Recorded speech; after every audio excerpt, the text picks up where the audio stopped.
大家好，开始今天的分享之前，希望你能给人间烟火点个订阅，我将会分享更多优质的内容。大学刚毕业，妈妈就急匆匆地催我去相亲。轩轩，你都23岁了吗？现在就应该开始相亲、谈恋爱，然后半年后感情稳定了就结婚。听妈妈的话，去和张奶奶的孙子张浩见个面嘛。小张可是海归哦，很有能力的。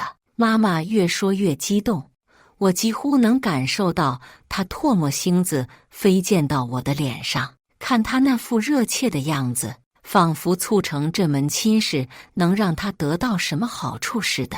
妈，当初反对我在大学谈恋爱的是你，现在急着催我结婚的也是你，怎么什么话都让你说了？我心里有些烦躁。在大学时，我其实交过一个男朋友，但被妈妈发现后，他就像疯了一样逼我分手。他甚至威胁我，如果我不分手，他就会冲到学校去大闹一场，让全校人都知道我是个不要脸的女孩。听到这话时，我简直要窒息了。有哪个亲妈会这么对待自己的女儿？但我知道我妈真的做得出这种事，因为她从小就偏心妹妹。无奈之下，我只好和当时的男朋友分了手。虽然我们在一起的时间不长，感情也不算太深，但我还是难过了好几天。我总感觉自己的人生被别人操控着。我当初不让你谈恋爱，还不是怕你上当受骗。你二姨都说了，这个张浩家庭条件好，自己也有事业，你就去见见吧。妈妈说着，仿佛我们家已经攀上了这个金龟婿，从此生活就能飞黄腾达一样。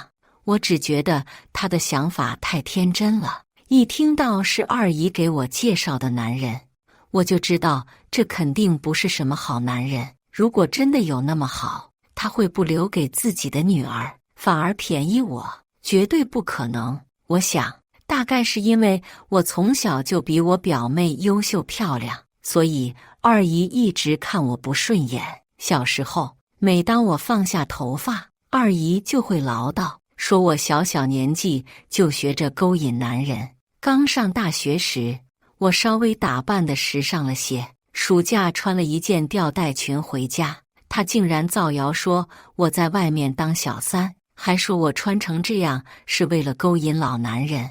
她家的乖乖女跟我完全不同，我当时就气炸了，跟她大吵一架。她怎么能这么恶意编排自己的侄女呢？后来妈妈出面调解，说二姨只是嘴快，让我别往心里去。但我知道二姨的恶意是纯粹的，她就是故意这么说的，想败坏我的名声。好在亲戚邻居都了解我，二姨的阴谋才没有得逞。妈，你觉得我二姨靠谱吗？她介绍的人你也敢让我去见？你二姨可是我的亲妹妹，怎么不靠谱？妈妈责怪地看了我一眼，你准备一下，明天去见见那个张浩。第二天，我去见了张浩，果然和我想象的一样，他并不是妈妈口中俊秀稳重、留学归来的才子。他看起来吊儿郎当，一脸雾紫，甚至有点流里流气。说他出国留学过，我可不信。他要是偷渡去缅甸搞电诈，我倒还信几分。你就是许轩，长得还不错。张浩说话时上下打量着我，仿佛我是件物品。介绍人应该跟你说了吧？我很有钱，不过你不用自卑。我虽然家世好，但很平易近人，跟我相处你不要有压力。他的目光不太友善，甚至带着几分淫靡。我没有压力，我冷冷地说。要说有，那也是因为他长得太丑了。你平时爱玩吗？我几乎走遍了全国，你要是跟我在一起，我带你四处玩，无论是山西的西安，还是青海的青岛，我都可以带你去，而且全程5星级酒店哦。张浩得意地说。我忍不住翻了个白眼，他连地名都搞错了，怎么可能真的去过那些地方？不好意思，我没兴趣跟你出去玩，而且西安在陕西，青岛在山东，以后想装通晓地理，记得多读书。说完，我头也不回地走了。真是恶心，太恶心了！二姨到底是从哪个角落里找出这种奇葩的？她分明就是故意恶心我。回家我得跟我妈好好说道说道。但出乎我意料的是，还没到家，就在小区楼下碰到了二姨。哟，这不是轩轩吗？今天相亲怎么样啊？二姨一脸期待地问。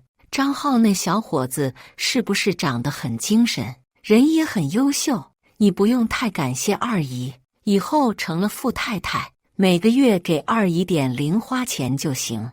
二姨得意地笑，仿佛帮了我什么大忙。我朝她笑了笑，不好意思啊，二姨，我不需要一个满脸痦子的男朋友。你要是真觉得那个张什么的那么好，就介绍给我的兰兰表妹吧，他们2个人才是郎才女貌，天作之合。张浩要是成了你的女婿，别说零花钱，你就是让他买房买车，他也会孝敬丈母娘的。二姨的脸色瞬间变了。轩轩，你怎么说话呢？我可是你二姨，我都是为了你好才给你介绍男朋友的。你要是都这样的话，我以后再也不管你了。我求之不得地说。二姨，那真是太感谢你了，你可千万不要管我。二姨一听就怒了，指着我，唾沫星子满天飞。许轩，你天天穿得这么漂亮风骚，不就是想勾引有钱男人吗？我现在给你介绍了，你别给脸不要脸。在二姨的眼里，我本该对她感恩戴德，我又不是傻子，谁真正为了我好，我心里清楚得很。二姨，你既然这么喜欢张浩，干脆你自己嫁给他算了，反正我二姨夫也不在乎你，天天在外面找女人，你们正好可以离婚，你嫁入豪门去。我这番话直接戳中了二姨的痛处。二姨就是这样的人，看不得别人好，但自己的事情却又不许别人说三道四。说到我二姨夫，他可真是个花心大萝卜。之前听我妈说，二姨和二姨夫新婚当晚，二姨夫居然带着伴郎去了镇上的小酒吧寻欢作乐，说什么新婚之夜要是不好好玩，结婚后更没机会玩了，把二姨气得当晚就跑回了娘家。后来二姨夫上门认错，又送了一大堆首饰，他们的生活才暂时安定了下来。二姨也怀上了表妹。二姨本以为幸福日子就这么到了，可二姨夫偏偏不让她如愿，在她怀孕期间多次出轨，甚至还和工厂里的女组长有染。二姨去工厂大闹一场，结果被二姨夫拖出来打了一顿。二姨这人欺软怕硬，见二姨夫这么强硬，也就不敢再闹了，安心在家带孩子。之后二姨夫也不再当着二姨的面乱来，但背地里还是偷偷摸摸。不过他们始终没走到离婚这一步，说到底还是二姨自己不愿意。她觉得女人离婚很丢人，绝不能让人议论这事，所以听我这么一说，二姨立马就急了。许轩，你说的这是什么屁话？二姨气急败坏地喊道。二姨，我从小就是三好学生，怎么会胡说呢？你要是真喜欢，就自己嫁给他呗，反正我不嫁。说完我转身就走，根本不理会身后跳脚骂街的二姨。对于这种见不得别人好的长辈，我也没必要尊重。回到家门口，还一脸怒气的我被妈妈叫住了。轩轩，你怎么了？这事儿啊，你还是去咨询你的亲妹妹吧。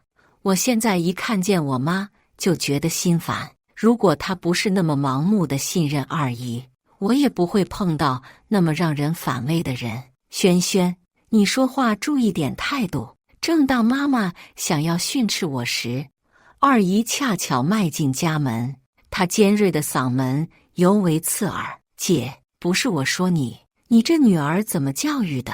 连起码的尊老都不懂。她要是我的女儿，我早把她扫地出门了。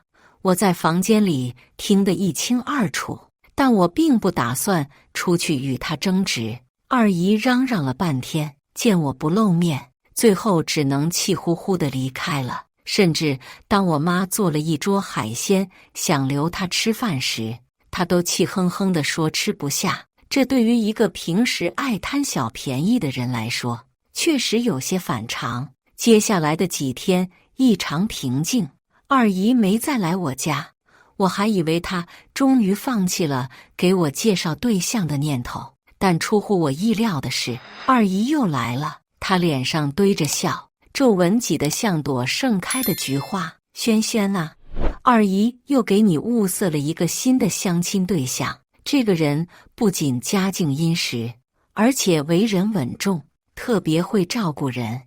二姨似乎已经完全忘记了我们之前的矛盾，表现得好像我们关系一直很融洽似的。我直觉上感到有些不对劲。这时我妈也凑了过来说：“二妹呀，轩轩上次嫌那个相亲对象长得丑，这次你可得给他找个帅点的。”二姨一副胸有成竹的样子，你们母女俩就放心吧，这次我介绍的人长相绝对过关，他现在就在你们小区楼下，我这就叫他上来让你们见见。伸手不打笑脸人，我妈自然也不可能把满脸堆笑的二姨赶走。二姨打了个电话，没过多久，一个西装笔挺的男人出现在了我家门口。伯母好，妹妹好，我叫江毅。这个叫江毅的男人长得确实挺帅，但看样子已经30多岁了，估计比我大7、8岁都不止。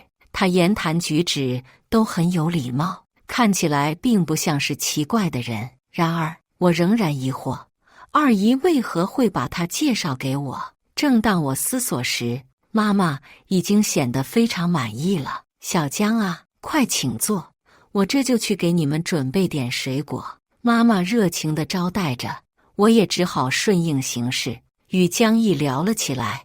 二姨在旁边不停地向妈妈夸赞江毅，妈妈的眼睛里都闪烁着兴奋的光芒。江毅谈到他目前正在创业，拥有一家小公司，每月收入稳定在5、6万以上。他的谈吐优雅，与他交谈如同春风拂面。但我还是问出了心中的疑惑：江毅，你比我大9岁，条件又如此优越，怎么会还没有女朋友呢？如果我是个男人，拥有江毅这样的条件和外貌，恐怕早已儿女成群了。江毅被我的问题弄得有些尴尬，他挠了挠头说：“其实我结过一次婚，并且有一个5岁的女儿。”妈妈听到江毅有孩子后，立刻惊叫起来：“什么？你有孩子？”“是的，伯母，我有一个孩子。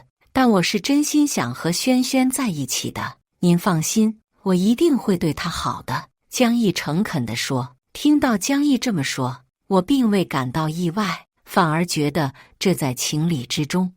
二姨怎么可能给我介绍一个完美无缺的对象呢？这个对象必然是有瑕疵的。不过我对江毅还是挺满意的。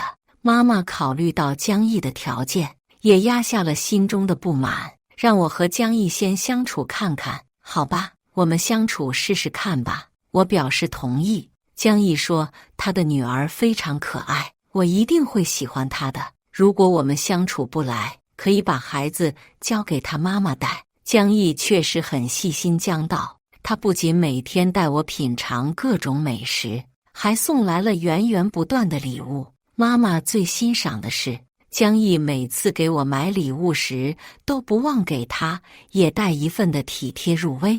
我和江毅交往了1个月后，他便向我求婚了。他拿出了一个2克拉的大钻戒，向我单膝下跪，说他会一辈子对我好的。要是其他人，我可能还不相信，但是面前的这个人是江毅呀，他那么体贴，那么温柔，把我捧在手上，放在心上。因为他，我看我那个讨人厌的二姨都顺眼了不少。我愿意，我毫不犹豫地答应了江毅的求婚。第二日，江毅便和二姨2个人一起来了我家，说是和我妈商量彩礼的事情。对于彩礼这件事，我妈有她的打算。她笑眯眯开口：“小江啊，伯母知道你条件不错，所以给我们家50万彩礼应该没问题吧？你知道的，轩轩还有一个妹妹叫娇娇，娇娇她年纪还小，不想那么快嫁人。我们就想买一套房子给娇娇傍身。我知道妹妹偏心，但没想到她居然想拿我的彩礼去给妹妹买房子，我的心瞬间就凉了一半。妈，你怎么可以这样？50万也太多了，我不同意。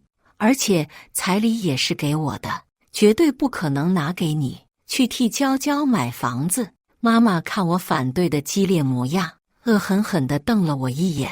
老娘养你这么多年，拿你点彩礼给你妹妹怎么了？不孝女！眼看妈妈和我2个人的大战一触即发，江毅赶紧出来圆场：“伯母，轩轩，你们俩别争了。伯母，我真的很爱轩轩，所以你说的彩礼我答应。50万过几天我就打到你的卡。”见江毅这么爱我，为了娶我向我妈妥协，我有些愧疚地看着他。江毅，这会不会太难为你了？我不值得你对我这么好。江毅轻笑了一声，伸手揉了揉我的脑袋。轩轩，我是真的很喜欢你，所以没关系。为了你，无论做什么，我都觉得值得。我的眼泪都要流下来了。妈妈听到江毅答应了，整个人眉飞色舞了起来。你看人家江毅都答应了，还是小江懂事，不像你这么个不孝女。二姨则是在旁边意味深长地跟我说道：“轩轩啊，江毅对你这么好，你可要珍惜他呀。”我拼命地点头。晚上，二姨和江毅吃完饭就准备回去了。我发现江毅的外套忘拿了，赶紧跑上去送外套。就是这一举动，让我听见了二人毛骨悚然的对话。二姨笑得阴狠：“江毅，我就说这个轩轩脑子不好，可以被你轻而易举玩弄股掌之间吧？这次事情成了，你记得把我的那份媒婆钱给我。什么叫我脑子不好？被江毅玩弄于股掌之间？江毅对我这么好，甚至为了我答应了妈妈50万彩礼的要求，又怎么会是玩弄我呢？”江毅听见二姨这么说，轻笑了一声：“咦，你说的没错，他确实很容易相信别人，真的太谢谢你了。要不是你给我找了轩轩这么一个女人，我还不知道上哪里找一个新老婆呢。”江毅的话让我更奇怪了，他条件这么好，就算是离异也不可能找不到老婆。像我这种没有结过婚的女孩，他要是想要，也是大把人为他前仆后继的。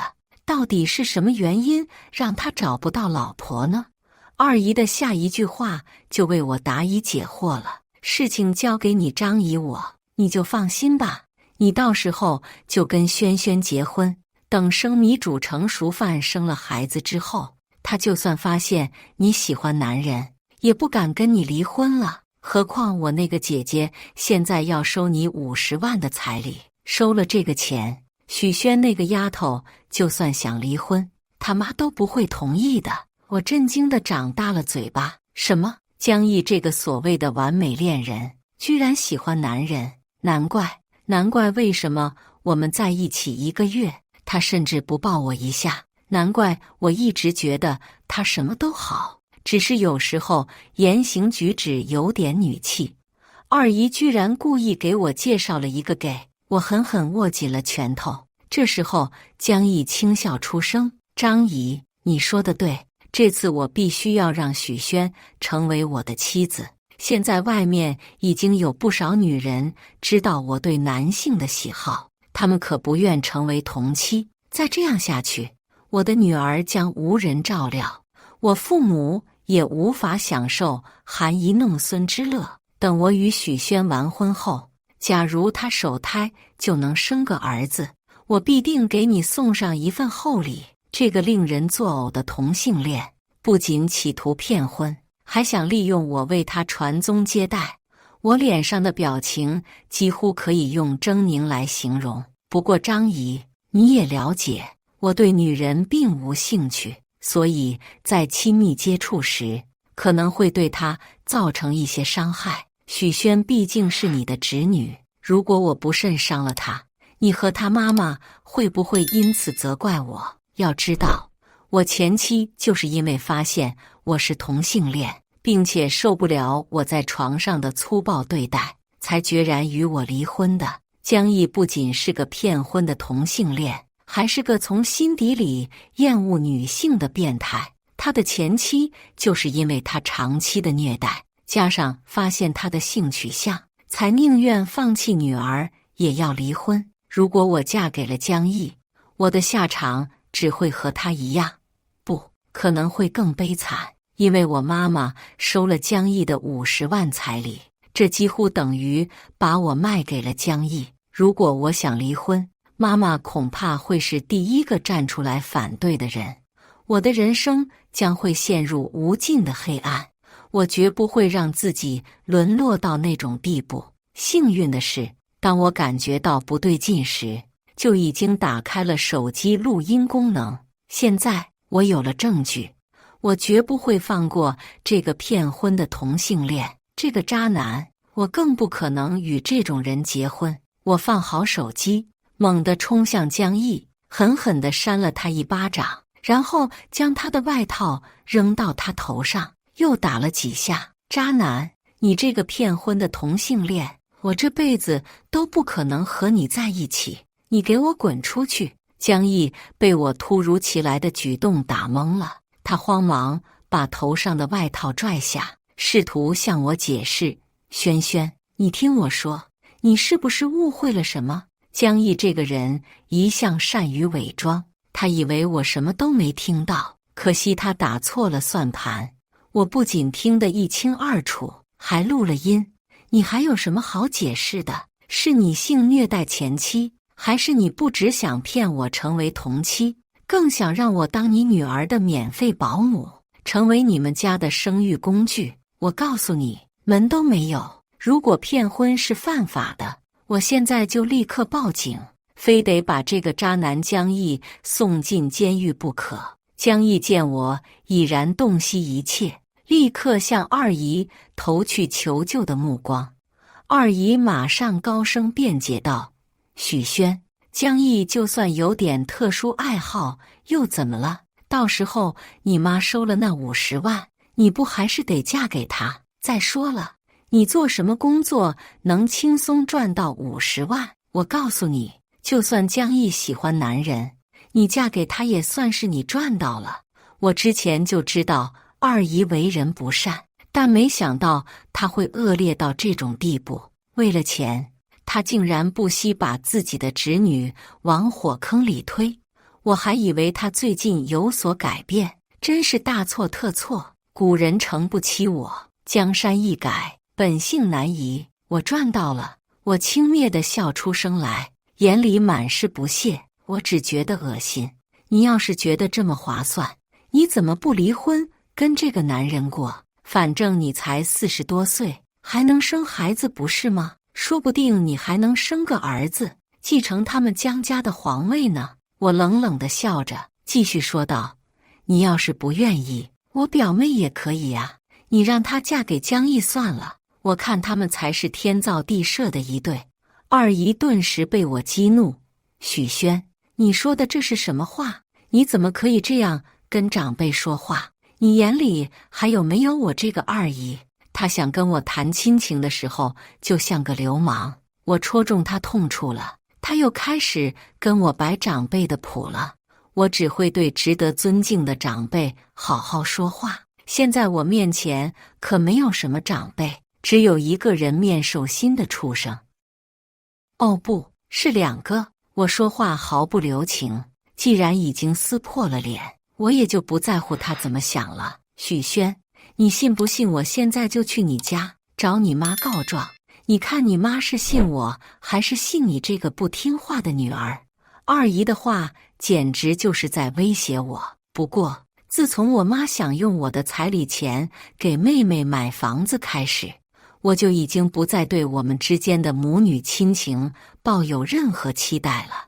我直接反手给了二姨一巴掌，不顾她的哭喊和咒骂。你去啊！从我妈想用我的彩礼给妹妹买房子开始，我就已经不觉得我们是一家人了。我走近她，露出了意味深长的笑容。二姨，你不是很喜欢给别人介绍对象吗？我二姨夫应该也需要对象，你不敢帮他介绍，我给他介绍几个如何？我二姨夫就是一个花心大萝卜，他当然想要对象，还想要那种年轻漂亮的。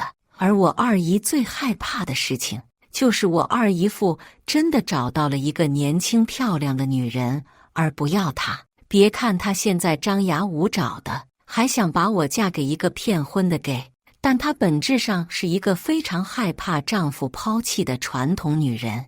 我拿捏住了二姨的命门，你给我闭嘴！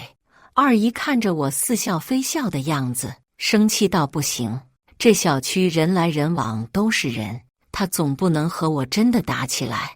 她恶狠狠地瞪着我，许宣，你给我等着，老娘迟早有一天会好好教训你的。二姨，我看你还是别急着教训我了，你要不赶快回家去看看，你老公现在还是不是你老公？说不定二姨夫这时候正带着一个女人在你的床上滚来滚去呢。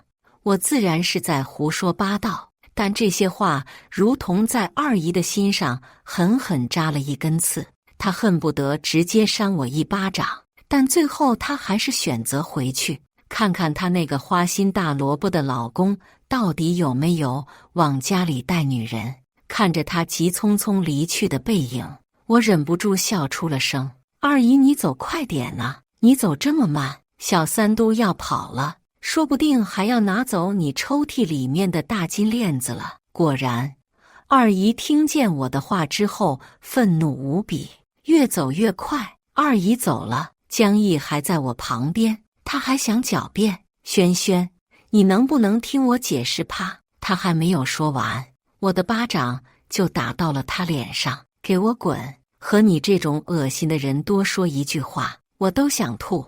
眼看我是这种态度，江毅也只好走了。我回到家，我妈还一边吃橘子，一边沉浸在我结婚了，她可以得到50万彩礼的喜悦中。轩轩啊，你以后嫁给江毅，可要对他好点。现在肯一出手就给你50万的男人，打着灯笼都找不到了。我听见这话，冷笑了一声，是很少，毕竟这种骗婚肯给50万也是难得。什么骗婚？妈妈惊讶得手里的橘子都掉在了地上。我把事情原原本本跟他讲了一遍，怕他不信，还给他听了录音。他听完之后，先是沉默了一瞬，然后说出了令我有些震撼的话：轩轩啊，其实你也别太计较了，现在好男人那么难找，江毅就算不喜欢女人，但是他肯给我们家50万，也算是不错了，你还是嫁给他吧。我只觉得荒谬，我妈真的连她亲生女儿的幸福都能随意牺牲，她到底还是不是我妈？所以你要我嫁给一个根本不喜欢女人的男人，他还会虐待我，要我给他女儿当后妈，这样的男人给你50万，你就能把我卖了？妈，你到底是不是我亲妈？这句话我藏在心里很久了。这个世界上真的有这种妈妈吗？她这么对待自己的女儿，就不会觉得有一点愧疚吗？可我妈并没有觉得她有错，她甚至说出了跟二姨差不多的话：江毅条件那么好，你和他在一起怎么看都是你赚了。你说这50万，你出去工作多久你才能赚到啊？我听到这些话冷笑了一声。那这50万是给我的吗？你不是要把这50万给妹妹买房子吗？妈，我是你女儿，你把我当成什么了？待价而沽的商品吗？我一颗心凉到了谷底。妈妈从小就偏心妹妹，经常无视我的存在。没想到在婚姻大事上，她还是要牺牲我一生的幸福，让我给妹妹做嫁衣。明明都是她的女儿，她居然可以偏心成这样。我已经不想听她的话了。我回了自己的房间，收拾好行李，直接离开了家。走之前，妈妈还愤怒地看着我：“许萱，你真的要做这个不孝女吗？走出这道门，你就别再回来。”我看着妈妈红了的眼眶，内心却掀起不了一点的波澜。我已然对这个所谓的妈妈无所谓了，她对我从未有过真爱，我又何必再对她怀有感情？她既然只把妹妹视作心头肉，那就让她去全心全意地爱妹妹好了。我眼中泛着泪光，冷冷地说道：“这些年你为我花的钱，我会一分不少地还给你。从此我们两不相欠，我也不再是你的女儿。”说着，我拖着行李箱，决绝地走出了这个家。我在外面租了间房子，开始了新的生活。本想过上几天清静日子，可江毅那混蛋竟还不肯放过我，甚至上门来威胁我。这次我不再忍让，我把他和二姨的对话录音公之于众，还给他公司的每位员工都发了一份。一时间，江毅骗婚的事情闹得沸沸扬扬，他成了众矢之的，他的真面目被揭穿。愤怒的人们涌入他的公司抗议，公司运营陷入停滞，员工们也对这个老板嗤之以鼻，纷纷离职，生怕自己落得和他前妻一样的下场。江毅名誉扫地，再也回不到从前那种人模狗样的生活了。